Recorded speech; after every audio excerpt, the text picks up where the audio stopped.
मेरा नाम शीतल है और मैं एक अच्छे परिवार से संबंध रखती हूँ। मेरे परिवार में एक भाई और मम्मी पापा है। भाई मुझसे छोटा था और मेरे मम्मी पापा दोनों ही प्राइवेट जॉब करते थे और उन्होंने हमेशा ही हम दोनों भाई बहनों की पढ़ाई पर पूरा ध्यान दिया था और हम दोनों भी पढ़ लिख कर अच्छी खासी जॉब करने लगे थे। हमारे जॉब करने की वजह से मम्मी ने अपनी जॉब छोड़ दी और वो घर संभालने लगी। बहुत अच्छी जिंदगी बीत रही थी और कुछ दिन बाद मेरा रिश्ता आ गया। लड़का एक अच्छी कंपनी में काम करता था। वो बहुत ही अच्छे लोग थे। सिद्धार्थ का इस दुनिया में उसकी मम्मी के अलावा और कोई नहीं था। मेरे मम्मी पापा को ये रिश्ता बहुत ज्यादा पसंद आया और मेरी सास को भी मैं बहुत अच्छी लगी।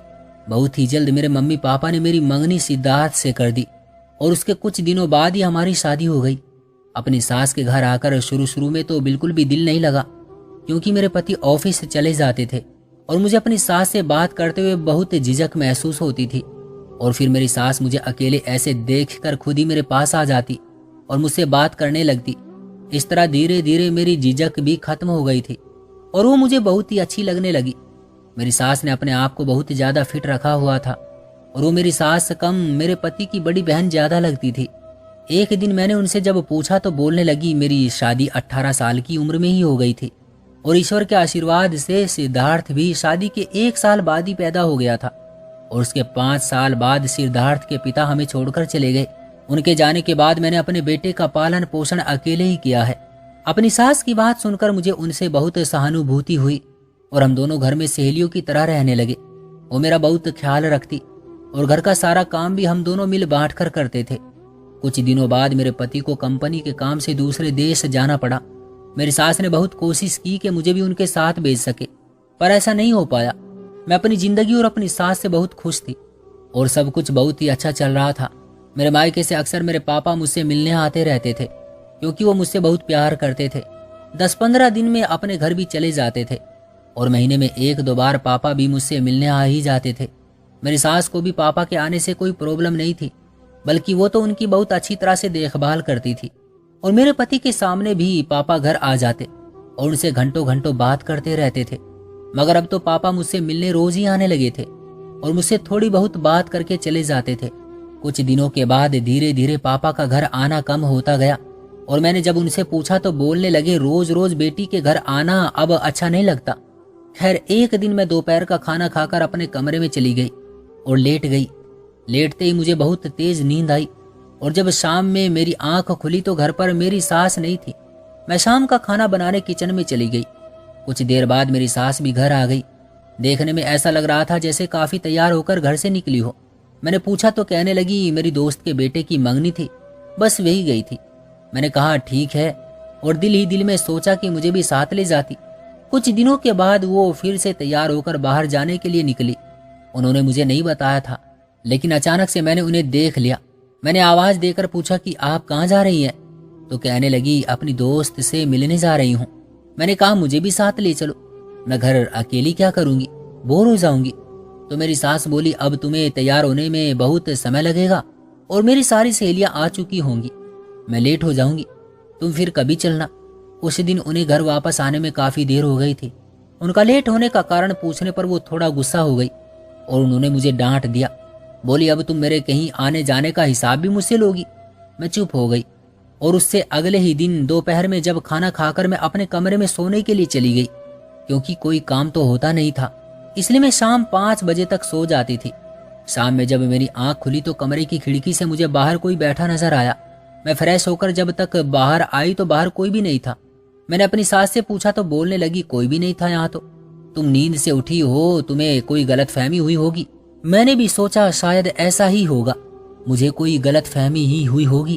अब मैंने नोटिस किया कि दोपहर के खाने के बाद मुझे रोज नींद आ जाती थी, इसलिए मैंने एक दिन खाना नहीं खाया, क्योंकि मुझे लगता था कि मेरे खाने में कुछ न कुछ प्रॉब्लम जरूर है जो मुझे रोज नींद आ जाती है। और आज फिर मैंने अपनी सास को बाहर जाते देखा। मुझे बात बहुत ही अजीब लगी। फिर रोज रोज ही ये होने लगा। वो चोरी छिपे बाहर जाती और मेरे पूछने पर कुछ न कुछ बहाना बना ही देती। अब मुझे शक होने लगा कि जरूर कोई न कोई राज है, शायद ये जरूर किसी न किसी से मिलने जाती है। एक दिन वो मुझे बताकर गई कि वो अपनी दोस्त के बेटे की शादी में जा रही है। उनके जाने के बाद मैंने सोचा कि क्यों ना मैं भी मम्मी के घर चली जाऊं। मैंने घर पर फोन किया और कुछ देर बाद ही मेरा भाई मुझे लेने घर आ गया। 2-4 घंटे अपनी मम्मी के घर बिताने के बाद जब मैं वापस घर आ रही थी तो रास्ते में मैंने अपनी सास को देखा तो वो कपड़ों की दुकान में कपड़े देख रही थी। अगर भाई साथ ना होता तो मैं उनके पास जरूर जाकर पूछती। खैर, मेरे घर आने के 1 घंटे बाद वो भी घर आ गई। मैंने पूछा कैसी रही शादी, तो वो कहने लगी हाँ बहुत अच्छी रही, बहुत एंजॉय किया। मुझे पता था वो झूठ बोल रही है और मैं उनसे पूछना चाहती थी कि वो झूठ क्यों बोल रही है, मगर फिर मैं चुप रही क्योंकि अभी मेरे पति भी यहाँ नहीं थे और मैं नहीं चाहती थी कि मेरी सास लड़ाई या बुरा व्यवहार करे, और मैंने उन पर ध्यान देना ही छोड़ दिया। सोचा ऐसे ही टहलने जाती होगी। शुरू में तो वो सिर्फ सुबह सुबह ही टहलने जाती थी, फिर उन्होंने शाम में भी जाना शुरू कर दिया था। और अगर कभी मैंने भी साथ चलने को बोल दिया तो कहती जब तुम्हारा पति आ जाएगा तब उसके साथ जाया करो, मुझे अकेले सैर करने की आदत है। मेरे पति का फोन आया तो मैंने उसे ये सब बातें बताई तो उन्होंने मुझे बोला मम्मी जो करती है उन्हें करने दो, वो बेचारी हमेशा से ही अकेली रही है। अगर अब अपनी दोस्तों से मिलने जाती है तो जाने दिया करो, मगर दोस्तों से यूं रोज रोज कौन मिलता है। इस बात का मुझे शक हो रहा था और मैंने उस राज का खुलासा करने के लिए एक दिन उनका पीछा किया। वो एक अच्छे से होटल में चली गई, मैं भी उनके पीछे पीछे होटल के अंदर चली गई। मैं उनको हर हाल में रंगे हाथों पकड़ना चाहती थी, आखिर पता तो चले वो किसके साथ अपनी तन्हाई दूर कर रही है। मैं उनका पीछा कर रही थी कि किसी ने मुझे पीछे से आवाज लगाई। मैंने मुड़कर देखा तो मेरा भाई था। मैंने उससे पूछा कि यहाँ क्या करने आए हो? बोला दोस्तों के साथ खाना खाने आया हूँ। और तुम यहाँ क्या करने आई हो? तो मैंने भी उसे यही बात बोली और फिर मैं घर चली आई। मेरे भाई की वजह से मेरा पूरा प्लान फेल हो गया और मुझे उस पर गुस्सा आ रहा था। खैर, कुछ दिनों बाद मेरी सास फिर से घर पर नहीं थी और मुझे घर का सामान लेने बाजार जाना था। घर को लॉक करके मैं मार्केट चली गई। सारा सामान लेने के बाद मैंने खाना खाने की सोची। जैसे ही मैं खाना खाने के लिए पहुंची तो मुझे बहुत जोर का एक झटका लगा, क्योंकि वहां मेरी सास भी थी जो किसी व्यक्ति के साथ बैठी खाना खा रही थी। मैं उस व्यक्ति का चेहरा नहीं देख पाई। मैं तुरंत वहां से पीछे हटी और घर आ गई।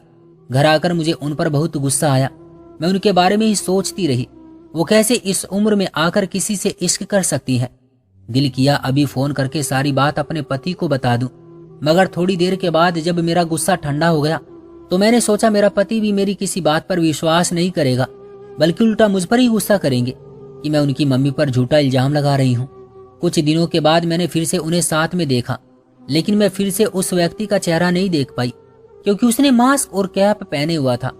अब मैं ये जानने के लिए बहुत ज्यादा उत्सुक हो गई थी कि वो व्यक्ति कौन है जो मेरी सास से चेहरा छुपाकर मिलता था। और एक दिन मैंने अपनी सास को फोन पर बात करते हुए सुना। वो बोल रही थी कि अब जल्द से जल्द हमें शादी कर लेनी चाहिए क्योंकि मेरी बहू को मुझ पर शक हो गया है। हम शादी कर लेंगे तो कोई और वो कुछ नहीं कर पाएगी, और वैसे भी मैं अब अकेली रह रहकर थक चुकी हूँ। मैं भी अब अपना घर बसाना चाहती हूँ। ये सब सुनकर मुझे उससे थोड़ी बहुत हमदर्दी भी हुई और अजीब भी लगा, क्योंकि वो बेचारी जवानी में ही विधवा हो गई थी। फिर बेटे के पालन पोषण में खुद को बुला दिया और अब उसकी शादी के बाद फिर से बिल्कुल अकेली हो गई, तो उन्हें एक साथी की जरूरत महसूस होती होगी। मैंने फैसला किया कि मैं अपने पति को सब कुछ बता दूंगी और अपनी सास का साथ दूंगी, लेकिन उससे पहले मैं उस व्यक्ति को देखना चाहती थी। एक दिन जब मेरी सास उससे मिलने गई तो मैंने उनका पीछा किया और कुछ दूरी पर खड़ी होकर उस व्यक्ति के आने का इंतजार करने लगी। कुछ देर बाद वो व्यक्ति आकर मेरी सास के बराबर में आकर बैठ गया। उसने हमेशा की तरह अपना चेहरा छुपाया हुआ था। आज मुझे हर हाल में उसका चेहरा देखना था और 5 मिनट के बाद एकदम मैं उसके सामने आकर खड़ी हो गई। मैंने उस व्यक्ति का मास्क हटाने की कोशिश की, मगर मेरा हाथ झटक कर वो वहां से भाग गया। मेरी सास भी मुझे देखकर चौंक गई और उसका चेहरा भी पीला पड़ गया। वो तुरंत मेरे आगे हाथ जोड़ने लगी कि ये सब मेरे बेटे को मत बताना। मैंने उन्हें दिलासा दिया कि आप परेशान मत हो, मैं आपके साथ हूँ, मैं भी आपकी शादी कराना चाहती हूँ। मगर उन्होंने मेरे सामने एक शर्त रखी कि शादी होने तक तुम दूल्हे का चेहरा नहीं देखोगी, उसके बाद देख लेना। मैंने उनकी बात मान ली। मैं ये सब इसलिए कर रही थी कि 2 महीने के अंदर मैं भी अपने पति के पास चली जाती। उन्होंने तो अपनी मम्मी को भी बुलाना चाहा, लेकिन मेरी सास ने उनको मना कर दिया था। खैर 2-3 दिन के बाद मम्मी की शादी थी। दूल्हा सेहरा बांधे अपने 2-3 दोस्तों के साथ घर के अंदर आया। हम मम्मी की शादी चुपचाप कर रहे थे। अभी पंडित जी मंत्र आरंभ करने ही वाले थे कि मेरी मम्मी किसी आंधी की तरह मेरे घर आई और मेरी मम्मी ने बिना कुछ कहे सुने सीधा आकर मेरे गाल पर एक जोरदार थप्पड़ लगाया और कहने लगी, बेशर्मी की हद होती है, तुम्हें जरा भी शर्म नहीं आई? अपने ही बाप की शादी करा रही हो। ये सुनना था कि मेरे पैरों तले से जमीन ही खिसक गई। और जब मैंने सेहरा हटाया तो मम्मी की बात सच थी, वो मेरे पापा ही थे। उनको देखकर मेरी आंखें तो फटी की फटी रह गई थी। पापा मेरी सास से ही शादी करने जा रहे थे, वो भी मम्मी के होते हुए, और मैं ये सब अनजाने में करा रही थी। मेरे पापा बहुत ज्यादा शर्मिंदा हुए और खड़े होकर मम्मी से माफी मांगने लगे। मेरी सास तो बिल्कुल पत्थर बन गई थी। उसको ये उम्मीद कहीं से कहीं तक भी नहीं थी कि उसके साथ ऐसा भी हो जाएगा। फिर मेरे पापा बोलने लगे कि वो बहुत पहले से एक दूसरे से प्यार करते थे, मगर फिर दोनों की शादी कहीं और हो गई। और जब बरसों बाद एक दूसरे को देखा तो पुरानी मोहब्बत जाग उठी। मुझे लगता था पापा मुझसे मिलने मेरे घर आते थे, मगर आज सारी सच्चाई मेरे सामने थी। मम्मी को बहुत दिनों से मेरे पापा पर शक था, और आज पापा के ही एक दोस्त ने उन्हें यह सब बताया था कि जिस वजह से मम्मी यहाँ पहुंच गई थी। मुझे अपनी सास और पापा पर बहुत गुस्सा आया, क्योंकि अगर मेरी सास ने पापा को बहकाया भी था तो उन्हें कम से कम अपनी बेटी का तो ख्याल रखना चाहिए था, कि इस तरह करने से मेरी बेटी का घर भी बर्बाद हो सकता है। उसके बाद मेरी मम्मी पापा को घर ले गई। पापा ने मुझसे माफी भी मांगी, लेकिन मैं सबसे गुस्सा होकर अपने पति के पास चली गई और शर्मिंदगी के मारे उन्हें कुछ न बताया। और कुछ दिनों के बाद पता चला कि मेरी सास ने हमारी गली के ही रमेश अंकल से शादी कर ली। मैंने भगवान का धन्यवाद किया कि मुसीबत टल गई और अब मैं भी मां बनने वाली थी। और जब ये बात मेरे पति को पता चली तो वो बहुत खुश हुए, मगर साथ साथ उनको अपनी मम्मी की भी खबर मिली। उसके बाद उन्होंने अपनी मम्मी से सारे रिश्ते खत्म कर दिए और उनसे कभी बात न की। खैर, इन सब बातों से हमारे रिश्ते में किसी तरह की कोई दरार ना आई और हम खुशी खुशी अपनी जिंदगी जीने लगे। दोस्तों, ये थी हमारी आज की कहानी। उम्मीद करते हैं कि आपको पसंद आई होगी। आपका क्या कहना है इस कहानी के बारे में? कमेंट बॉक्स में हमें जरूर बताइएगा। वीडियो को लाइक कर दीजिए और चैनल को सब्सक्राइब कर लीजिए। मिलते हैं अगली वीडियो में, तब तक के लिए धन्यवाद।